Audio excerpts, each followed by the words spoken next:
Hey there, Heather, ho there. Chef Cutter Diamond welcome you to another Degrassiism video. Months back, and it was a long time ago, I did a poll. Well, someone did a worst boyfriend and girlfriend thing and did a poll about it, in which I leached on the answers and did it as my own and did the poll results as my own video. But yeah, I credited that person with the stuff and I sent them as saying I did the video and blah blah blah. However, in my haste, I completely forgot that even though I did the worst boyfriend girlfriend, I didn't do the best boyfriend and girlfriend. Now I'll give you the analytics of the one about the worst boyfriend girlfriend.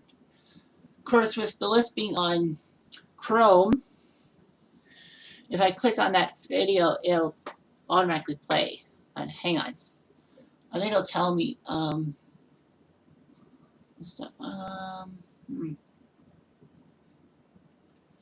Where's boyfriends, girlfriends?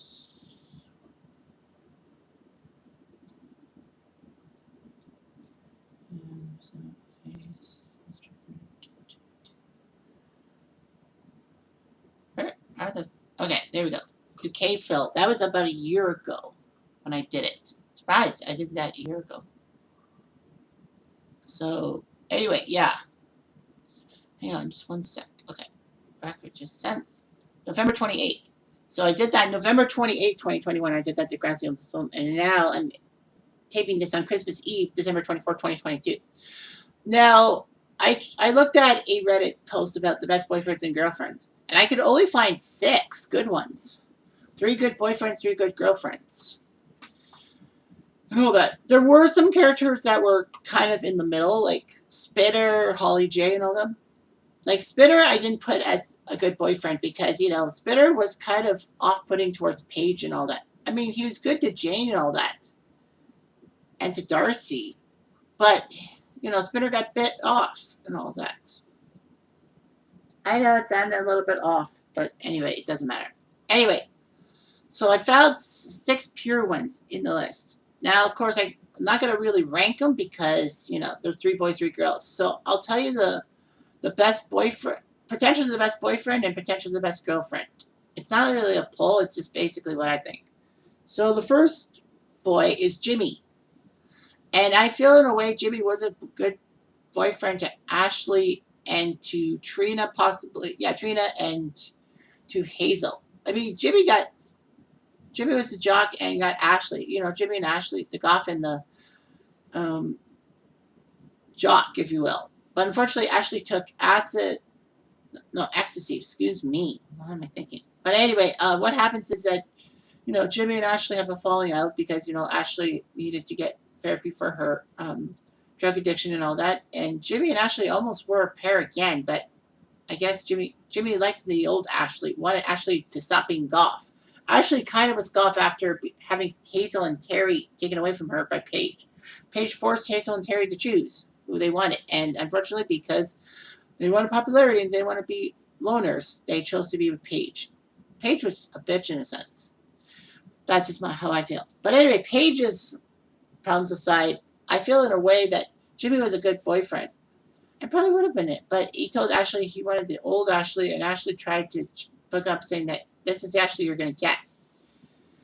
And then Jimmy and Hazel were paired up. Now, Jimmy didn't really have a girlfriend until season 3 when they did the Breakfast Club send up. And Jimmy and Hazel were both in detention. Jimmy because he and Toby wanted to change Jimmy's grades on the computer so that Jimmy could go to a concert.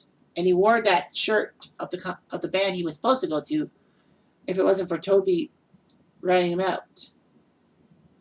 And then you got Hazel, who was looking at inappropriate sites and all that. I mean, that's a crime. So yeah, they put inside detention, and then they both fall for each other. I mean, that's where we see Sean and Ellie pair up, and Toby being an outcast as per usual. So Jimmy and Hazel were good and all that. They were boyfriend girlfriend when they wanted Terry to join them and split her with Paige on a road trip. Terry says, "I don't have a boy," but Paige says, "You have something better. You have best friends." So they do that. Paige and Rick and Terry bump each other in a trust exercise, and they find they're perfect for each other. Jimmy and Hazel try to look for signs about Rick and all that. Now, of course, Jimmy and Hazel were not completely involved in the whole thing with Rick and Terry, with Terry in the coma, because Paige and Spinner went to find Rick and Terry, not Jimmy and Hazel. Jimmy and Hazel both probably felt terrible that, they let Rick get off scot free.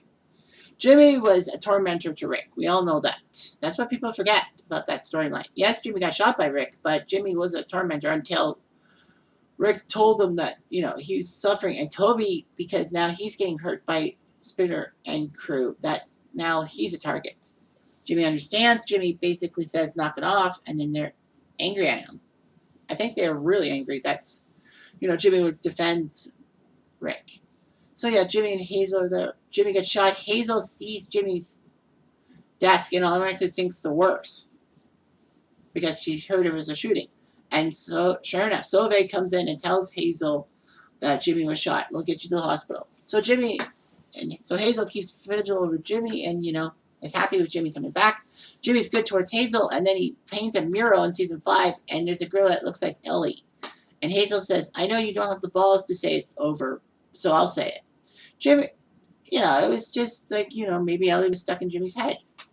So Jimmy was a good boyfriend. And then, he put up with Ashley's crap when Ashley came back from England and all that.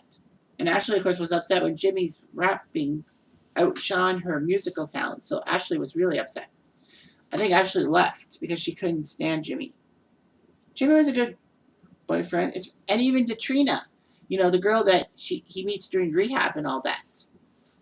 Trying to learn to walk and all that. But anyway, yeah, Jimmy and Trina hit off well and went to prom together. So yeah, it happened. Alright, so another good boyfriend was Dallas. I think he's the best boyfriend. Well, to Vanessa and to even Ali. Like, yeah, Dallas isn't completely with Vanessa, the girl he got impregnated and had his son Rocky with. But yeah, Dallas cares about Rocky a lot, which is great. And all that. That's a good job. You can be a good guy to someone that you're not affiliated with. Anyway, Dallas and Ali worked together, mostly because Dallas needed a billet family for his hockey. Now, in junior hockey, and I know a lot of the Degrassi Reddit community is American, that in major junior leagues like the Ontario, the Western, and the Quebec leagues, if you're far away from home, you live in a billet family, a family that hates you in, and you live with them, and then you go to practice with teams and all that. And you play for major junior teams, like, the Toronto Icehounds in the Degrassi universe, or, as you can see, the Kitchener Rangers, my hometown team. So, anyway, yeah, I'm going to gussy this up. There's going to be a few more sports banners, but yeah, I'm going to gussy things up a bit. So, yeah, it's going to be fun. The simple fact is that, Dallas was living with the Bandaris. And, Ali was happy with him. And Dallas was a good boyfriend to Ali. I believe. That was the second boyfriend Ali had after her parents changed. Like, allowed her to date Dave and then Dallas. Dallas was a good person and all that to Ali, helping her deal with her problems and her self-worth. I think this was after Leo got into Ali's life. But yeah, it was, Dallas and Ali were a good couple and all that. I don't know why they broke up. It just doesn't make sense because Dallas was good to Ali, even though he had a son with another kid, a girl. Pure heart. I know he feels bad for how he dealt with Cam in the whole suicide thing, but it wasn't Dallas's fault. Cam had a lot of issues that Dallas didn't know about, although Dallas told him to suck it up, buttercup. And the third good boyfriend is Connor. Now, you may think it's biased because, Connor's autistic like yours truly.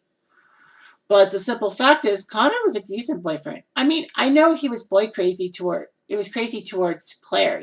Connor wanted Claire as his girlfriend and even did a robot to ask Claire to the dance.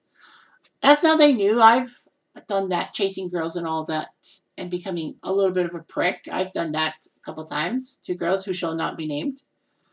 But then again, that was in my teenage years, in my puberty years, and I've kind of stopped since. Regardless of that, Connor and Jenna were good friends. Like, Connor didn't get Claire in the end. But, Connor wanted to be with Claire. I don't know if Connor wanted to have a relationship with a girl after Claire, but then Jenna pops up in season 14. Jenna with her problems with Casey cheating on her with Marisol, Casey impregnating Jenna, Jenna having the baby, had the son Ty, but unfortunately losing the son because, Casey and Jenna couldn't be trusted to be good parents. Jenna was sad because, she had to give up her kid, and, that was pathetic. But then Jenna finds Connor, and it seemed to be unproblematic. Like, Jenna was going to be, I don't know where Jenna was going to go for music, but Connor was going to, not MIT, but he was going to Caltech, I think. But anyway, yeah, Jenna and Connor were good. And people were complaining that Jenna and Connor, they didn't do much with that relationship because it was, quote, unproblematic. But yeah, Connor pushed things around, and, he felt comfortable with Jenna. It was a good relationship. Connor did that proposal to Jenna in an astronaut suit. It was like, cool. Okay, but anyway, yeah, that's the best boyfriends. Now I'm talking about the 3 best girlfriends. Number 1 is Imogen. Now, Imogen was attracted to Adam. And I guess Imogen obviously knew that Adam was Gracie, was first Gracie. So Imogen had a thing for Adam and all that. And Adam did for so much. Unfortunately, though, Adam dies after texting and driving, and Imogen's shocked because Imogen is actually shocked that Becky doesn't know that Adam and Imogen were a thing. So Imogen almost tells Becky about the fact that Adam was leaning towards her instead of Becky. But Imogen, I guess because of the friendship with Becky, didn't want to fuck things up. Imogen then was a good girlfriend to Fiona. That was a pretty good relationship. Fiona and Imogen were a nice relationship, and then Fiona graduated, and then Imogen moved on to Jacqueline, or Jack, as you say, having a good relationship. But Jack obviously didn't want her family to know that she was gay and all that. But yeah, Imogen was a good girlfriend. She was smart. She was sassy. She knew what she was doing. She was good, and I think people liked her. It's one of the best LGBTQ characters. And then, Jenna being a good girlfriend, she was good. But Casey was the evil one, saying, you told me to play basketball. Are you nuts, Jenna?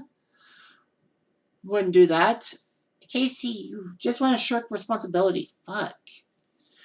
But then, you got the fact that, Casey cheated on Jenna with Marisol. Jenna seemed to have to raise Ty by herself. She makes an accident.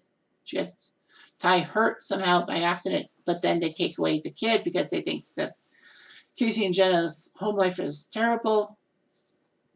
So yeah, Jenna was a good girlfriend. I know she swiped Casey from Claire's clutches, saying that I'm a girlfriend stealer, and Claire wanted to mold Casey.